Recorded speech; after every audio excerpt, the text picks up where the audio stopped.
And we are live. What's happening, Vikings fans? This is Purple and Gold for Days, presented by the Purple Code. This is a day with Mike and Kyla. Kyla off this week, had a little extra work to do.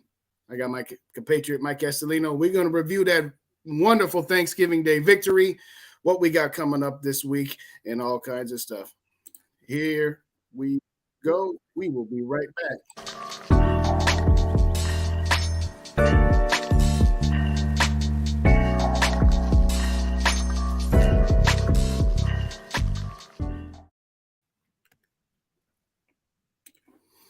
Good evening again. This is Purple and Gold for Days, presented by the Purple Code. And this is a day with Mike and Kyla. Good evening, everybody. Happy post-Thanksgiving. Hope your Thanksgiving Day festivities went well.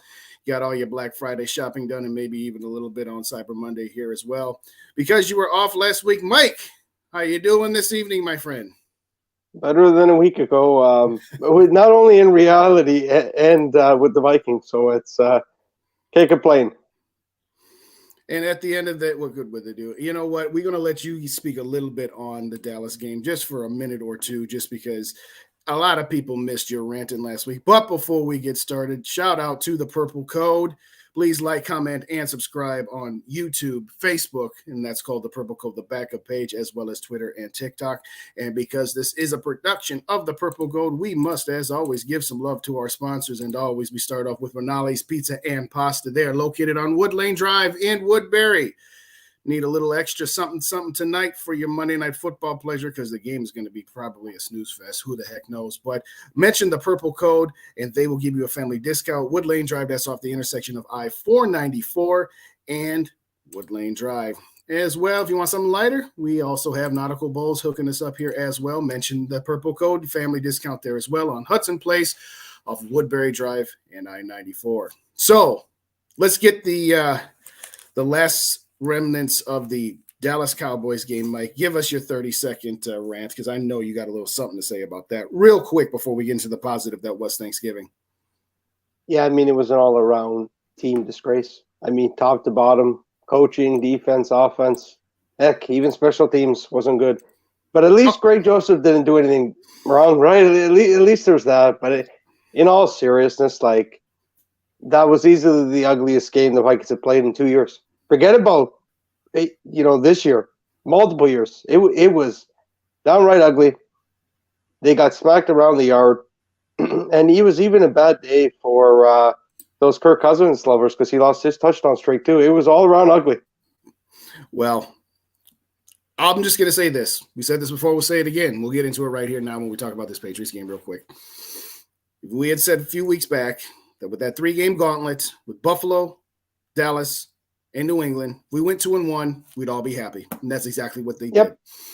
You got the full gamut of the roller coaster ride that is the Minnesota Vikings. You got the incredible victory that you shouldn't have had. You got absolutely destroyed. And you won a game where it was back and forth. I mean, the Patriots are a good team. I don't think they're a great team. I think we made Mac Jones look a little bit better than really is. But having said all that, they came out with the victory. I'm actually starting to come around a little bit to your side on the Ed Donatel situation, but we'll get to that here in a little bit. So let's go over this Patriots game real quick here. So Vikings get the ball first, 80 yards right down the field. Offense looked virtually unstoppable. 4-minute drive, 8 plays. And then the defense decided to do its Ed Donatell thing, and they gave up that touchdown in just a little bit over 2 minutes here, and it's right back to 7-7. And I was a little concerned on that 3-and-out by the Vikings there when Cousins, was a touch late to Jefferson there. But the defense then got a 3-and-out. Everybody wants to forget about that because of how many drives the Patriots ended up scoring on. The defense gave a 3-and-out right back before Kirk Cousins threw his interception. But I'll mind people, and we're going to break this down a little bit more later when we talk about the defense, but that Kirk Cousins interception, the Patriots didn't do anything with it. They went 1 yard and kicked a field goal. So before we talk about how bad our defense is and how many yards they're bleeding, which is somewhat true, let's also try to give them a little bit of credit here. But talk to me a little bit about the offense. We'll start with there.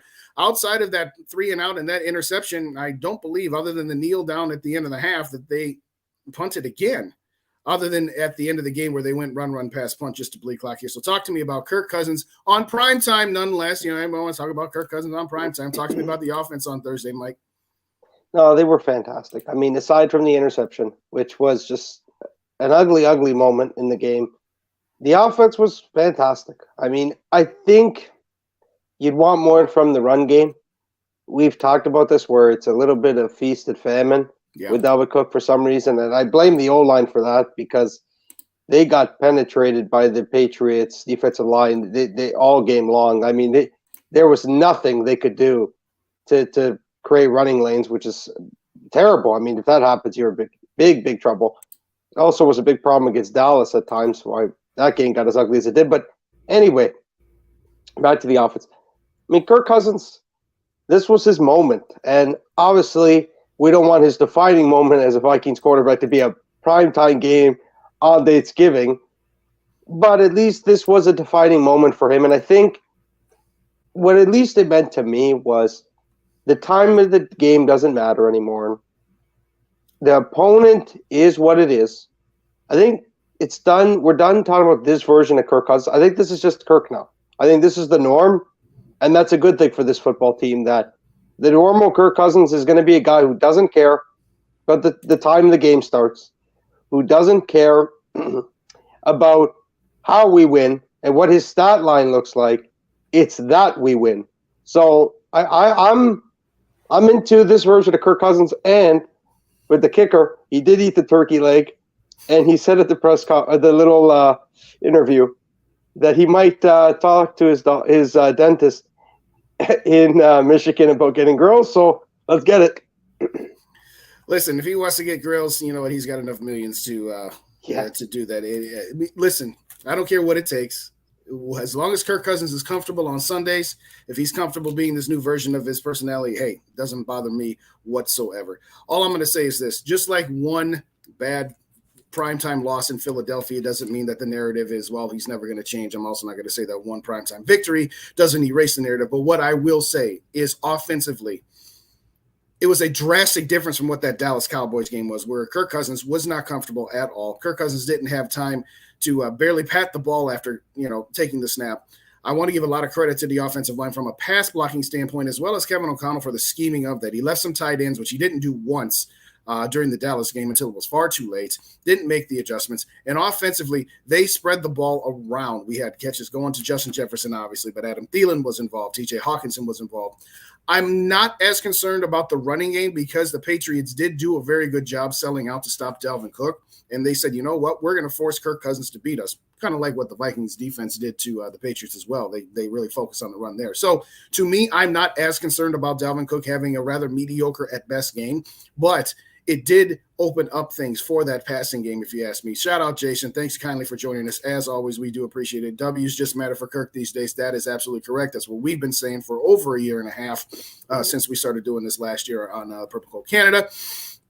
To me, I will take this version of Kirk 100 times out of 100. But circling back, the only thing offensively that I would look back at is after you got the Adam Thielen touchdown in the fourth quarter to take the lead for good, the defense got you a 3-and-out. The Vikings ended up going 6 plays, got one first down, took a little bit of time off the clock. I would have liked to have seen them execute, maybe one more first down and not give the ball back to the Patriots, but defense held strong there as well. So I guess to me, I would have actually liked to have seen a little bit more of Alexander Mattison this game, and I realized that they did have the mini bye week there, but, as always, for me, the thing about Dalvin Cook is that we're always just waiting for that moment where he takes that hit to the shoulder or something. So the only other thing that I would have suggested running-wise would have been to get Alexander Mattison a touch more involved. But having said that, not much to say bad for the offense there. All right, let's talk about the defense. Before I do that, let me get a shout-out to Ron. Thanks for joining us, Ron. Much appreciated. Yes, need more time-consuming drives. Something else we've said a few thousand times, right, Mike? But yeah, defensively, I did a short on Saturday really breaking down the defensive performance of this game. Yes, they gave up a lot of yards. They made Mac Jones look like Tom Brady in his prime. But what do you want to say about this defense first off? Are they as bad as they looked, or is this just who they are? And I realize that we're a little thin in the secondary right now, and hopefully we can get Evans back, eventually Dantzler, and also Dalvin Tomlinson as well. But talk to me about this defensive performance, because I'm still at the point where I am still a little terrified of this defense here. But what say you, Mike? Well, no, we've talked about this from the beginning of the offseason, throughout training camp, and now, throughout the season. We were always worried this defense would be a little bit suspect. And to be honest, that's not really surprising. The thing is, I wonder if they can get a touch better. It's going to be thin margins. Mm-hmm. We knew that going into the season, that expecting big changes from this defense is unrealistic. We talked about less 2-minute points. Well, they've done that. It's translated in a lot of victories because they haven't been giving up those big mistakes at the end of games. But, like, they have been injured. Let's get that clear. I mean, no Dantzler. No, why am I drawing a blank? No Caleb Evans. Caleb Evans, yep. They didn't have Dalvin Tomlinson for weeks, and they've been winning without him. You know he makes this defense better. And at the end of the day, I think this defense is just a bend but don't break defense. And at the end of the day, you can get very far with that. I just feel like, and I have been one of Ed Donatel's biggest supporters. I think he's done a good job for what he's had to work with. I mean, look at Patrick Peterson, for example. He's turned back the clock 10 years. But at times, he's gotten burned a few times, though. Yeah, well, sure. To start the year was a little bit rough, but throughout as the season's gone on, he's gotten a lot better. My little nitpicky complaint here is, I know they can't quite do what they did in the fourth quarter by giving up 0 points, but they've got to find an in-between here, because it can't be as ugly as it was the first Patriots drive, and it can't be as pretty as it was the last Patriots drive where you get 2 sacks, the game's done. Beautiful. I think my big complaint is maybe play a little bit more in tighter coverage. Like, why do we got to play so far off? And I'm not saying to blitz. Those people who want to blitz a million times over, there's a reason he's not blitzing. And I get it. He's worried about getting cooked, and that's fair. They've got to find ways to be a little bit more consistent as a unit. I don't think that's that much to ask. I don't think so either. And let me break down these drives a little bit here real quick, and I'll try to be as concise as possible. We talked about the Vikings scoring early, the Patriots coming right back, and then the teams trade 3 and outs. Cousins throws that awful interception, but the defense holds them to a field goal and doesn't let them get but 1 yard. They didn't even get a first down out of that. So if that interception had been at midfield, they would have ended up punting. Vikings come back and tie the score with a field goal of their own. Vikings defense gives up another field goal, and then the Vikings offense goes on a 75-yard touchdown drive that culminated with the T.J. Hawkinson touchdown. Then we have the 9-play, 70-yard drive in a minute and a half that looked pretty bad because, once again, it was the end of the half giving up points. So you get into the locker room tied at 16. Thank you, Greg Joseph. I digress. Yes, the first drive of the third quarter looked really bad. So, you had the Patriots doing the 2-for-1 with the field goal at the end of the half and the touchdown coming out. You got a little bit of a break with the Kenny Nwangwu touchdown, but the defense then had to go right back out on the field. And when we were watching that game at my parents' house, I said, yeah, we like the fact that we just had a kickoff return touchdown, but now you got to put that defense right back on the field.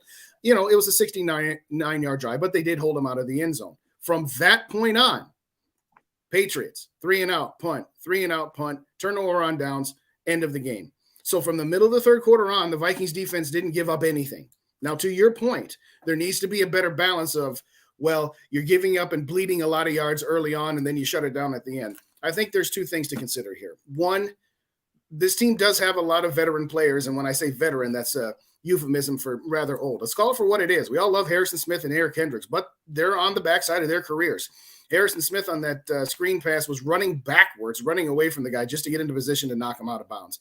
Eric Kendricks made a couple plays here and there, but there were times where it's just like, yep, he looks a step slower than what he does. I think, particularly with the fact that this defense is very thin in the secondary, that maybe Ed Donatel says, listen, I can only dial up about 4 or 5 blitzes a game, and I can only dial up 4 or 5 different times where I fire my bullets. If I fire that bullet in the second quarter and it's now 2nd and 17 and I end up giving up a first down, well, now they've seen that particular blitz package. So maybe he's holding on to all of his good cards until the middle of the third and into the fourth quarter. I agree with your overall point, though. There needs to be a little bit more in the middle where they're not bleeding so much that, like in the Dallas game, they were just bled to death, and it didn't matter that he didn't fire those bullets. He's never had the opportunity to. So I would say, yes, let's look at the Patriots game in totality. 6 out of the first 7 drives, they gave up points. The last 4 drives, the Patriots didn't get a sniff. Maybe it's the old rope-a-dope where they just said, we're just going to let Mac Jones tire himself out, and then when it comes crunch time, we're going to bring the heat to him. I don't know. I think that it's a little difficult for me to completely go that route because it came right off of the fact that they just got 40 points scored up on them. And for the first 2.5 quarters against the Patriots, that's 66 points in a game and a half. So I agree with you. It needs to be a little bit of a better balance, but let's also not throw the baby out with the bathwater to say when this team needed to ultra focus its defensive efforts, it got the job done. Kind of like the offense, kind of struggles early sometimes and then, has these fourth quarter comebacks. So I don't know what it is about this team where, they look good for the first drive or two, and then they have a couple of quarters where they look terrible, and then they pull it out at the end. I don't know. I mean, am I on to something there, Mike, or am I just on something with the thought process of maybe Donatel's just kind of playing possum for the first 2.5 quarters?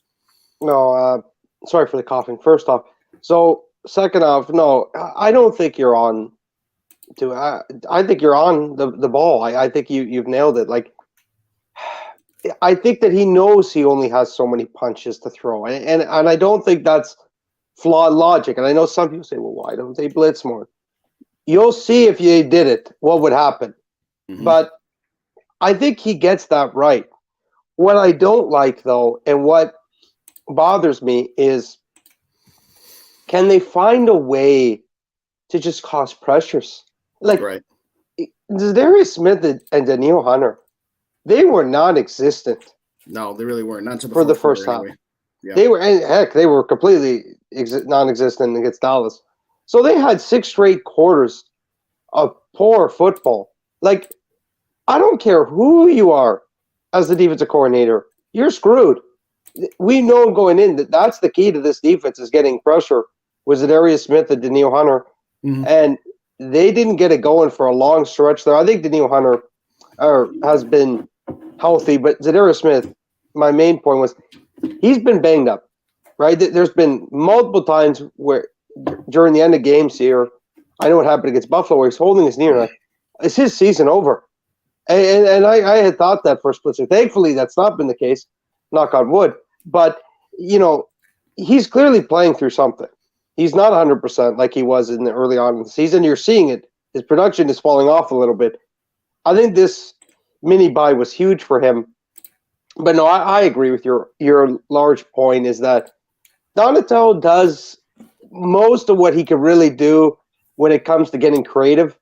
I just think they got to minimize this darn shell. And I've backed it for a large portion of the season.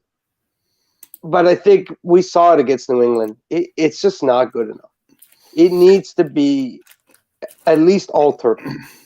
I'll say this. I think that they will be able to tighten things up a little bit if everybody gets back healthy. We talked about Caleb Elms. We talked about Cam Danson. We talked about Dalvin Tomlinson, in those 3 in particular. To your point about Zadarius Smith, and there's one I was just going to bring up, so that's a good one here to start with. Zadarius Smith, every week, what happens on a normal week-to-week basis? First practice, limited in practice. In other words, he doesn't practice, okay? So this particular game where you got the quick turnaround, playing 2 games in 4 days, he just did not have the ability to rest up. I think this mini bye week is going to do wonders for the guys coming off of the injury that didn't actually play, but Zadarius Smith as well. I look for him to have a pretty decent-sized game here against the Jets, which we'll talk about here shortly. But thanks, Rap. Shout out, Rap, as always. Thanks for tapping in. We very much appreciate it.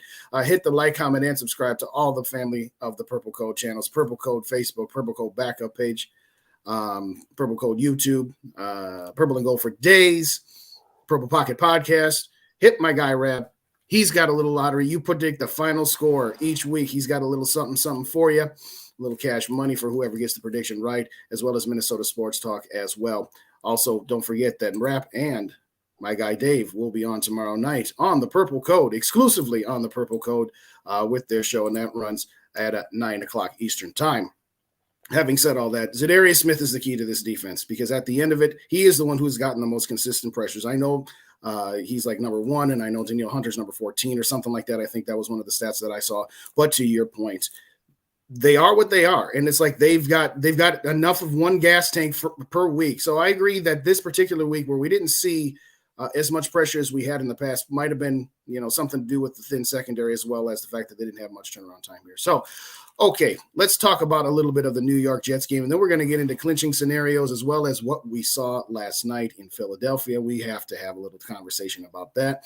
One way or the other, Vikings fans, it was a win-win situation. Either the Packers were going to lose, which we like, or the Eagles were going to lose. So no matter what, we were going to come out on top with that. But having said all that, it is unfortunate that the schism that Zach Wilson caused with the New York Jets couldn't have lasted a couple more weeks because needless to say, their team looks miles different than it did under Wilson. We're going to actually have to face a halfway competent quarterback. What is your initial thoughts? And again, I know we don't do predictions and scores, but what are your initial thoughts about this Jets offense coming to town here next week? I think we better take Mike White seriously, and I'm not joking. I'm not being funny or sarcastic for that matter. He's a legit quarterback. Now, consistently legit quarterback is a different story, but this guy has a little bit of Ryan Fitzpatrick in him. For a couple of weeks, he could look like a top 5 quarterback. He threw for, I think, 4 touchdowns last year against Cincinnati. People forget that. Yeah. His first career start, that game ball ended up going to the Hall of Fame because the numbers he put up were that insane. It was the highest numbers for a guy in his first career start, so the ball went into the Hall of Fame. Like, that's pretty rare. And I don't think Mike White is a franchise quarterback. What I do think he is a heck of a lot better than Zach Wilson. I think Zach Wilson is trash, personally. I think he's terrible. But to your point, I really wish this happened with Zach Wilson 2 weeks later. It's a real shame. We caught the Jets coming in hot. Look, do I think their offense is that good? No, but we better be prepared or we're in trouble. I'll say this: the Bears' defense isn't the '85 Bears, and it's not the Bears of the mid 2000s and first part of 2010s with Briggs and Urlacher and company like that. But having said all that, they look good. Now, to your point, you've seen backup quarterbacks have a game or two where you don't have a whole lot of film on them, or they play a bad team. Matt Castle looked good in that game in Pittsburgh overseas. Where the Vikings hadn't done anything, and what did they do the rest of the season? Nothing. They went around between him and Christian Ponder and Josh Freeman.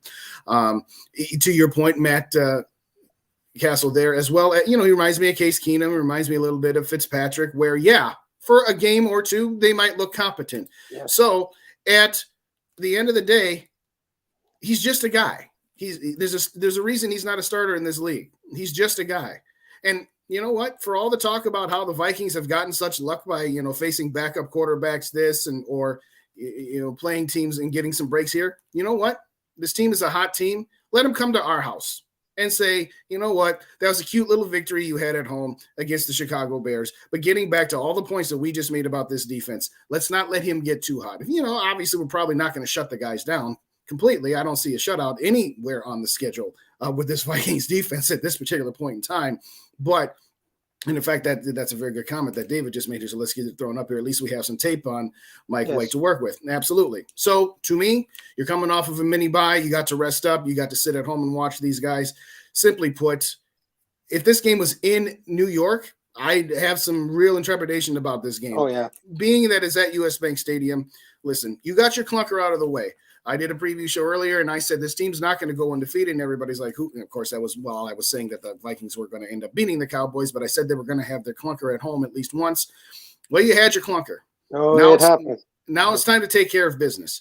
You don't go to Buffalo and win an emotional game, and yes, okay, fine. It was, a heavyweight fight, get destroyed, and then come back and beat New England, have your mini-bye, and talk about still trying to catch the Philadelphia Eagles for the 1 seed, and then coming home and lose a game to a team like the Jets. Now, defensively, the Jets are going to have something for us. So it's going to get back, and it's going to stay on Kevin O'Connell to make sure, hey, you got killed by the Cowboys for leaving Kirk hanging out to dry and your offensive line hanging out to dry. You made some nice adjustments here. So what is incumbent upon Kevin O'Connell this week is going to be, yes, I know you want to run 3 wide receivers. You want to do what you did with the Rams and all that good stuff here, but find that balance between doing what you want to do and how you want to run your offense and doing what is necessary to keep your quarterback from getting killed, because this defensive line is no joke. Where do you see the biggest challenge for the Vikings offense coming up this week against that Jets defense? So before I get into the full thoroughness of that description, there's a little boy in New York where they do this every single week. If the Jets win, he gets ice cream. His name is Johnny. We got to make sure we don't let Johnny have his ice cream this week.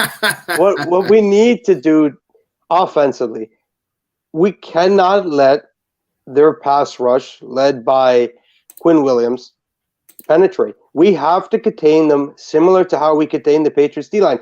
And before everyone acts like the Patriots D-line stinks, they had literally the leading sack guy in Matthew Judon on their defensive line. So it was just really well schemed up by the Vikings. Take a lot of the same scheming you did and the line adjustments you did against New England and put them on the Jets, because the Jets in New England aren't that different defensively. That's why they had a game where it was literally 3-3 until a punt return touchdown a couple weeks ago. They both have very stout units. Talk about a snooze fest. Holy cow. The key, though, to beat this defense is you've got to be able to throw out sauce. And though those terms terrify me, because Kirk Cousins throwing against the number one corner always terrifies me, because at the end of the day, we know Kirk Cousins can be a little bit risky, too much at times, which is the scary part with him. And he did it a couple weeks, quite a few weeks ago against the Eagles, where he just kept throwing it against Darius Slay, and it did not work. Play after play after play. They've got to find a way to get Jefferson the ball. I don't care if Sauce is on him. Figure it out. They've got to get creative, and they've got to execute throughout using all their key pieces: Hawkinson, Thielen, KJ, Cook, Madison. And I'm going to say this too, as a sleeper. They got to find a way to get Rieger the ball. He caught a nice pass last week against New England because he's fast and he'll get open. I don't understand why on earth we have not schemed him more opportunities and reps. I don't get it. It doesn't make sense to me. And no disrespect to KJ Osborne. You're a very solid football player. But I don't think the difference between him and Rieger is a country mile. I really don't. So give him more opportunities. KJ is got to be – it's like this. You have to scheme him open. Something that Rap has said on some shows that I've did with him and some conversation I've had. KJ does not get separation at all. He just doesn't. That's not to say that he hasn't come up with some big plays. Obviously, that game-winning touchdown, he got a lot of separation there. Why? Because they put 4 guys on Jefferson Thielen at the time. It isn't like he just absolutely burned somebody. But having said all that, we don't need KJ Osborne to be an 1,000-yard receiver. What we need him to be is we need him to be an old reliable, like a Jarius Wright was in 2017 when, Case Keenum or for a couple of games, Sam Bradford just knew that on third down when I got double coverage on Diggs and double coverage on Thielen, that I can just go to this guy and know that he's going to make this catch. That's what we need. KJ's done picked up a nice couple of first downs on some jet sweeps when we really needed him to, because the teams were probably focusing on Dalvin Cook as well as Justin Jefferson and Thielen. But all we need from this guy is to just be consistent once in a while. And I don't understand why they don't just throw slant patterns to the guy. I understand that O'Connell likes to go downfield, and that's something. Get KJ on some slants once in a while, a couple of deep crosses, just to allow him to, artificially manufacture some separation, because that's the one thing that he struggles with. His hands are good. His speed is halfway decent, but he just does not separate it. But to your point about throwing at Sauce Gardner, I think that Cousins is finally at the point where he's just like, you know what? I don't need to be afraid to throw the ball to Justin Jefferson. And it doesn't have to be on 4th and 18 when we're desperate. A couple of those throws on Thursday were into double and sometimes triple coverage. He knew that Jefferson had a very, very tight window that he was going to get hit, but the ball placement by Kirk Cousins on Thursday, when those contested throws to Jefferson were absolutely spot on. It is one of those deals where there were times in years past he would not make those throws. I'm still shaking my head at some of the Kirk stands that want to say, no, he's been this way the entire time, and statistics and everything else. Listen, we're not going to go down that road tonight, because all we're going to do is celebrate our team, the fact that we're steer clear in the 2 seed right now. But the simple fact of the matter is, Kirk Cousins is finally doing what a lot of us who have maybe had some doubts have wanted him to do. So to me, I agree with you. Get that ball to Justin Jefferson. Don't be afraid of Sauce Gardner. And you know what, Kirk? If you throw an interception, do what you did against Chicago. Do what you did last week against New England, which is say, one got away from me. At Buffalo as well, where he's had a couple of games like that where he's throwing interceptions and then he didn't shut down the way he did last year. But that's just me. What say you on that, Mike? No, I'm going to say this. He's had a little bit of that He's had a little bit of that Matthew Stafford in him. He really has. Where he just says, screw it. Mike, you can't compare Kirk Cousins to Matt Stafford. That is sacrilege. I'm sorry. Continue. That got me. But in all seriousness, you know what we've seen in years with Stafford at Detroit, where he throws some horrible interceptions, horrible, Right. but you know he wouldn't give up, and it wouldn't bury him. And then he obviously translated that to a Super Bowl win last year with the Rams. Right. Cousins, the main difference this year, and why I've been so proud to watch Kirk Cousins play this season from years past, and not that he was bad last year. No, he was very good. He wasn't bad. He just but was in big okay. spots, Right. big spots, he's saying, "Screw it, we're going to win." And he's been finding these tight window throws that no, he would not attempt a year ago. And I'm sorry if people don't like that. You're just being unrealistic. We've seen the clips over the years on the All-22 where there was plays to be had, and he didn't take them in previous years. Right. Well, he's taking them now, and it's a big reason why they're 9-2. And don't come back with, oh, hey, let me show you this clip of where he did throw it into a tight window. We're not saying he never did, but he didn't do it consistently. He didn't do it as often as he has been this year, and he hasn't been doing it under the guise of, gee, if I make and again, part of it is, the different culture, different coaching staff. Yes, if he did it too much last year under Mike Zimmer, he probably would have gotten yelled at a whole bunch of times. We understand that, but just because nobody's saying he never did those things. It's just that he does them far more consistently now, and he does it in moments where the team absolutely needs a play to be made. Last year, he does not throw that Buffalo 4-18 to Justin Jefferson. He just doesn't. I'm sorry. No. Having said all that, Mike, the Vikings and the Eagles are the only two teams coming up this Sunday that have opportunities to clinch playoff spots. Now, the Eagles can only clinch a wild card at best because they're in a dogfight division where currently all four teams in the NFC East are currently absorbing wild playoff spots here. But the Vikings, if they win and the Detroit Lions lose so here's the scenario. So the Vikings win and Detroit loses or ties, they win the division. If the Vikings tie and Detroit loses, they also win the division. Let's just say it like this. If the Vikings win and Detroit loses, the Vikings are the division champions. If you ever in your lifetime, prior to the completion of the second weekend in December, seen this team, and ultimately, I guess the question I have is this: is it a good thing that they're clinching this early, or do you think that that this might be a detriment from the standpoint of this team getting content and maybe deciding to rest a couple of players that could use a week off due to injuries here or there? Or do you think it matters not? I don't think it matters because I think the Vikings' mindset for the last few weeks has been on the 2 seed. It's funny. I find it pretty hilarious that the clinching scenario is not with the Green Bay Packers even. It's with the Detroit Lions. Well, but the Detroit Lions are garbage. They're meaningless, right? And again, I don't think they're fantastic, but Dan Campbell does have them playing hard every Sunday. We've talked about this before. But it would be so Detroit Lions where the Vikings beat the Jets and they actually tie. What's up, Sneaky? That would make me laugh so hard.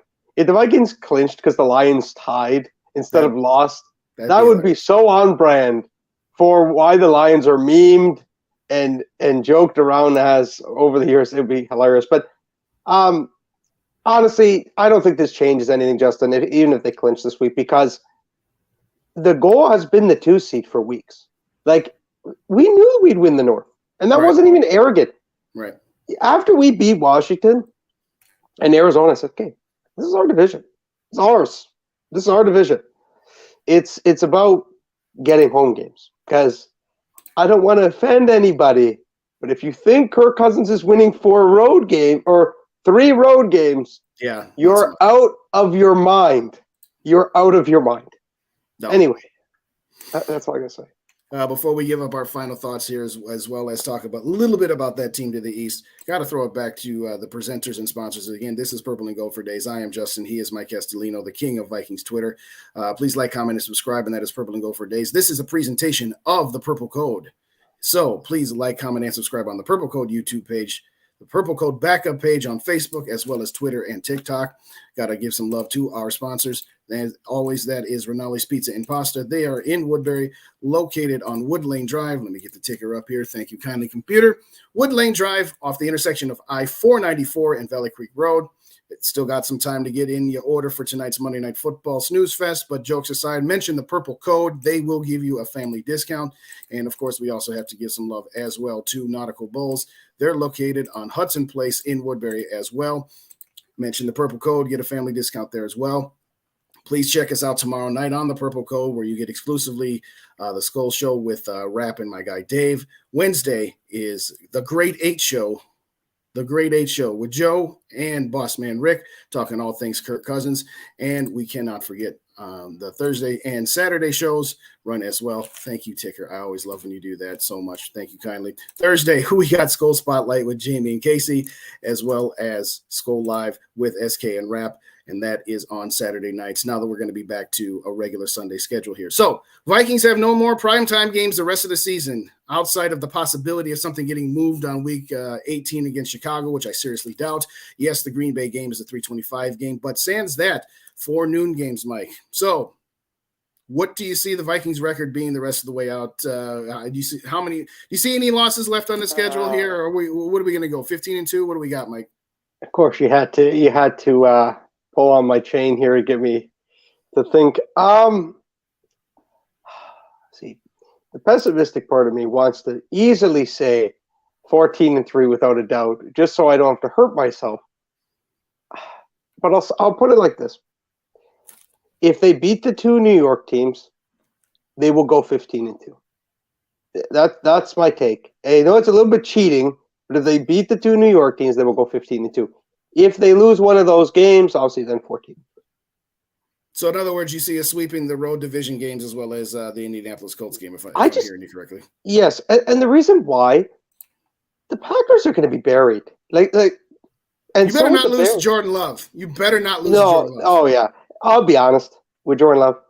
Packer fans are losing their mind. Oh, the Messiah. Here we go, number 3. Yeah. He was playing against off coverage to an extent. Though he did throw a nice ball. Defense? Yeah, prevent, yeah. The Packers should know what prevent defense is. They played it the whole game yesterday. I digress. Go ahead. In all seriousness, let's not fool ourselves. If we lose to the Bears, who might shut down Justin Fields at that point of the year, because if he continues to play well statistically and he's playing through injury, they would just screw it. Right. No, we're not risking him to have him get hurt and then miss all of next year. Then we're out of a job. And I think Rodgers might be shut down by the time we play the Packers. Oh, that would be so terrible, man. What a shame. I know. It really 2-time MVP. I know. What a nice guy. But in all seriousness, I think the Vikings have every ample opportunity to make this interesting for the 1 seed. But I'll say this. Let's take this 1 week at a time. Let's beat the Jets first, because we've been here before as Viking fans. So I'm going to be honest with you. I'm going to be just as worried week 18 as I am this week and the next week and the week after that. There's never an easy game with this team. There has not been one since week 1, and I don't see that changing anytime soon, as much as I'd love to see that. Shout out to Sneaky here. He's got a good point. Still talking about catching the 1 seed. All right, well, to his point about Dallas or the Titans or even one of the New York teams, do you see the Eagles getting another 2 losses? I'll remind people, we're only 1 game back. We're ostensibly 1.5 games back, so they have to pick up at least 2 more losses than we do the rest of the way out there. So assuming that the Vikings can run the table, which, as you said, is a stretch of an assumption because it is just the Vikings here. But do you see the Eagles having 2 losses on their schedule? I mean, they didn't look all that impressive against the Colts last week. We didn't have a chance to talk with you about that game, that the Colts had them and let them off the hook. 363 yards on the ground, I think is a little bit of indicative of how good the offensive line of Philly is, and as well as just how bad the Packers defense is. But they've got a game at home this Sunday against the Titans, and then they go to the Giants, to the Bears, to the Cowboys. So they got 3 straight road games after this Titans game. I mean, what do you see with this Eagles team? Do you think they can get 2 losses on their schedule? Yes, I do think they could lose 2 games, and I'll tell you why.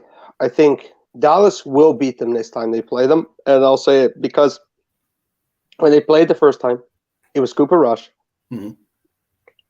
I don't want to say it was a magic pony ride, because he's going to get paid a lot of money for HC, just like Brock Osweiler did many, many moons ago. Right. It will happen. But let's not fool ourselves. Cooper Rush is not a franchise quarterback. Okay? It was a matter of time till it fell off a little bit. And Philly was on their stride. I've said this for a couple of weeks. I think Philly may have peaked. I'm not saying they're bad, but I think their top-tier play happened too early. I do think they're going to lose a couple games. And that's not to say that we're better than them, because I don't think we are, personally. But for their ability against the Titans and the Cowboys, because that's what we're talking about here, right? I think they could lose those 2 games, absolutely. I think it's very possible. And don't count out the Giants. They haven't played them yet. Yeah. And division is division. We said that about Washington. Division games are no guarantee. I get that. To me, the Giants have been exposed to be the up and coming team. I don't think they're garbage. I just don't think that they're quite there yet. I think where the Giants are where the Eagles were last year. Okay, that's where I kind of see what the Giants are. So I don't know, but to your point, Philadelphia, I think pound for pound, player for player, I would probably still give the edge to the Vikings because their offensive line is so good and their defensive line. Now that they've got, when your backup D tackles are Sue and Linval Joseph, where you're not asking those guys to be like they were in their primes, you're just asking them to be, role players and rotational guys. I still think that while maybe top end wise, our defense with Za'Darius Smith and Danielle Hunter might have a little something, I think that their overall rotation is a little bit better. And to me, we can talk about all the offensive schemes and defensive schemes we want. This game is still won in the trenches. So I would still, on a neutral field, probably give Philly the slight edge over us. But having said that, that doesn't mean that they're infallible. That doesn't mean they're unbeatable, just like the Vikings are not. So having said all that, we got to get to, what you got, Sneaky? Yes, they're the closest. I think they're a more complete team than Buffalo. The only thing that Philly doesn't have that Buffalo has is playoff experience. Yes, they got that one game where they got killed last year by Tampa Bay, whereas Buffalo has been to the playoffs, a few consecutive times. But having said all that, I would still probably say that overall complete team, but playoff experience, Moxie would still give to Buffalo. But I mean, realistically, if you let Jalen Hurts cook, I mean, he had 100 yards rushing in the first quarter yesterday. I mean, it's one thing. It's funny, the talk all last week was Vikings fans. Can we pull for the Packers, or do we just want to see them lose to get them eliminated? All that good stuff. Philly 363 yards. That's not. I mean, the Packers defense isn't that good, but they're not. They're not that bad, are they? I mean, is Philly that good rushing? I mean, I think their O-line is. I think their O-line is that dominant. Like, I generally think they're the best O-line in football, without a shadow of doubt. But I think Green Bay's D-line is disgusting. Mind you, I take pride in that, by the way. Yes. I'm glad they stink. No, like, I am glad. Nobody is upset. Took you long enough. But in all seriousness, I think, like I said, I think it's somewhere in the middle. And this is why I don't buy into the Eagles as being a complete team yet. And this isn't me being a hater. This is me just speaking straight facts. Mm-hmm. We all spoke the same way about Lamar Jackson when the Ravens were white hot. They were the 1 seed. They were everyone's pick to go to the Super Bowl, if not at least get to the AFC title game. And then they got brought a slice of humble pie by the Titans, and they didn't know how to respond. And I'm not saying Philly doesn't know how to handle a punch. Sure. But look at that Washington game, okay? Like, I know it was one game. I get it. They're not this perfect team. And if you get Jalen Hurts flustered, he can get got. If you can find a way, similar to Lamar, funny enough, you're not beating us with your legs, buddy. You're going to have to beat us with your arm. He can make a few mistakes. I'm not saying he's going to make a ton, but we'll see what happens. Well, we're going to wrap this up here, because I know the game is about to get kicked off here. I want to thank our sponsors and our presenters one last time. Again, this is Purple and Gold for Days. Please subscribe, like, and comment on the channel, as well as please like, comment, and subscribe to all of the Purple Code channels that we have here available to you. That's the Purple Code 1 on the YouTube, Purple Code Backup page on Facebook. Excuse me, Purple Code 1 is Twitter, Purple Code is YouTube, and Purple Code Backup page is Facebook. Like, comment, and subscribe to all the channels as well. And keep it tuned here, because we got content dropping on this channel every single day, as well as subscribe to the individual channels for all the family members within the Purple Code. And as always, do have to give thanks and shouts to our sponsors one last time. That is Rinaldi's Pizza and Pasta. They're in Woodbury. Mention the Purple Code. They will give you the family discount. Same thing goes for Nautical Bowls. They're also located in Woodbury on Hudson Drive. Mention the Purple Code to get the family discount there too. And rumor has it that Kirk Cousins has stopped in there once or twice. Thanks everybody for who came into the chat tonight. Jason, Sneaky, my boy Rap, David, Ron, and was there one more? If I forgot you, I apologize, but it's scrolled too much here fast for me. So keep it tuned to the Purple Code. Again, Rap and Dave will be on tomorrow night at 9 p.m. Eastern time. quick predictions. I know we're not going to go complete prediction, but I got to just say this. Do the Vikings clinch the division next week? So by definition, you'd be predicting the Vikings to win and the Lions to lose. Do the Vikings clinch next week, or do we have to go into Detroit to knock out the Lions? See, this is part of the problem is I haven't done my research on who the Lions are playing. Do you know off the top of your head? I hate to be that Jackson. guy. They're playing Jacksonville, I do believe. Okay, we won't clinch. They'll beat the Jags. I think they will. The same Jags that beat Lamar Jackson yesterday, those Jags? The NFL's been – it's nuts. I want to have one last thing. Fast. Yeah, that's fine. Whoever on earth decided to put the Steelers on primetime this many times deserves to be booed. Like, what is wrong with you? Ben is gone. Like, what are you doing? Anyway, I'm done. I'll say this. I know part of it is the parity of the NFL, and sometimes you don't know year to year, and that the NFL has been a rather top-heavy league this year where you have got your 9 or 10 teams that are good or great, and then you've got 20 teams that are bad to absolute trash. But you're right. The primetime schedule this season has been absolutely atrocious. And the fact of the matter is that when we were on Monday Night Football, we didn't represent, so it ended up being another atrocious game. So we didn't hold up our end of the bargain from that standpoint either. But that's going to wrap it for this evening. Thank you kindly for joining A Day with Mike and Kyla on the Purple Code, who presented Purple and Gold for Days. Thank you kindly to our sponsors again. That's Nautical Bowls and Rinaldi's Pizza and Pasta. Go to either one of those places. Mention the Purple Code. They'll give you the family discount. Check us back again tomorrow, 9 Eastern time for Rap and Dave. Until then, this is A Day with Mike and Kyla. Sans Kyla this week. And we always want to remind you that the goal of our show and the goal of the Purple Code and everybody else, we just want to see the Vikings win a Super Bowl just once before we die. Thank you kindly. We will see you on Sunday. Have a good night. Skol Vikes. Skol.